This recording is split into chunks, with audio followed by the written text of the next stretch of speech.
नमस्कार मंडळी, प्रतिमाज वर्ल्ड मध्ये तुमचे स्वागत आहे. उपवासाला नेहमी तेच तेच पदार्थ खाऊन कंटाळा आलाय? मग आजची ही उपवासाची कुरकुरीत चटकदार कोथिंबीर वडी नक्की करून बघा.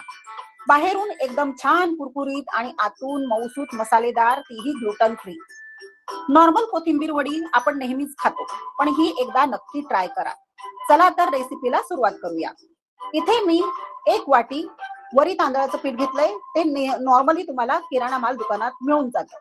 तसंच अर्धा वाटी राजगिराचं पीठ घेतलंय आणि पाव वाटी मी आरारूट घेतलंय. इथे तुम्ही शिंगाड्याचं पीठ सुद्धा घेऊ शकता. आणि चांगले भाजून सोलून शेंगदाणा कूट बनवलाय, तो अर्धी वाटी मी घातलाय. तर त्याच्याने चव खूप सुंदर येते. आता असली मसाले जे हवेत चवीसाठी ते घालणार आहोत. तर 1 चमचा जिरे, 1.5 चमचा मी तीळ घातले आणि तिळाने क्रंच खूप सुंदर येतो. तसंच ही मिरपूड घातली आहे. तुम्हाला जी आवडत असेल ती तुम्ही घालू शकता. किती प्रमाणात तिखट पाहिजे तेवढी घालू शकता. 2 पिंच मी सोडा घातलेला आहे. ह्याच्याने छान आपली कोथिंबीर वडी फुलणार आहे आणि लवकर कुक होणार आहे. तसंच इथे मी आलं आणि मिरच्यांचा ठेचा घातलेला आहे. इथे मी पेस्ट घातलेली नाहीये, त्याच्याने चव सुंदर येते. तसंच चवीप्रमाणे मीठ घाला. तुम्ही किती मीठ खाता त्याप्रमाणे घालायचं आणि साखर सुद्धा घालायची. ह्याच्याने सगळं मिळून चव खूप सुंदर येते. आणि आता मी घालते आहे अर्धी वाटी दही. दह्याने कोथिंबीर वडी आतून एकदम सॉफ्ट मऊसूत खूप सुंदर होते आणि वरून कुरकुरीत बनते. तसंच आता मेन इन्ग्रेडियंट म्हणजे कोथिंबीर.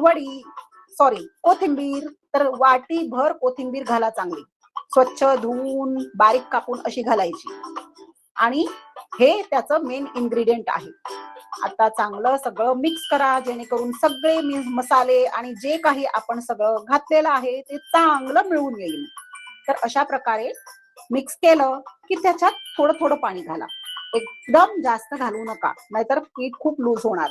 आणि जी कन्सिस्टन्सी मी दाखवली आहे त्याप्रमाणे पीठ चांगलं कालवून. उपवासाच्या कोथिंबीर वडीचं हे मी बॅटर बनवून घेतलं आहे आणि इथे कुकर मी प्रीहीट करायला ठेवलाय आणि त्याच्यामध्ये आपल्याला हे आता घालायचंय आणि कमसे कम 10-15 मिनिटं ह्याला आपल्याला स्टीम करायचं.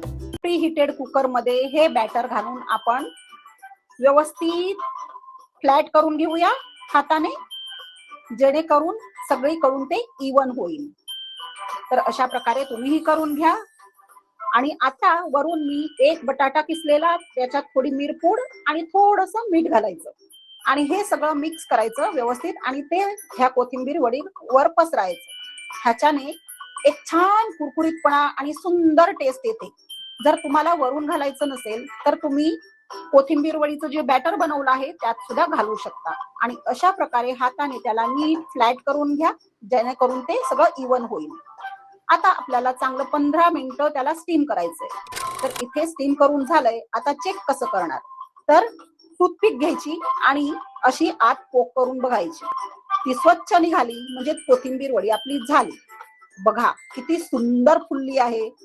आणि आता त्याचे काप करून घ्या आणि हे काप तुम्ही डीप फ्राय करून घ्या.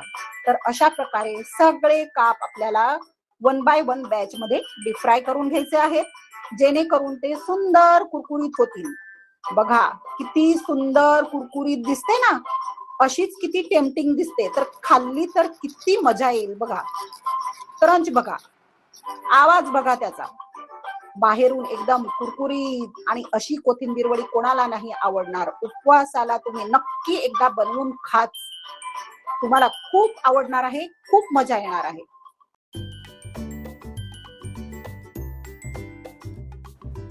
ऑसम. जर तुम्हाला ही रेसिपी आवडली असेल तर घरी नक्की बनवून बघा आणि मला कमेंट नक्की करा. तर eat healthy, stay healthy, take care आणि आपण भेटू पुढच्या व्हिडिओमध्ये.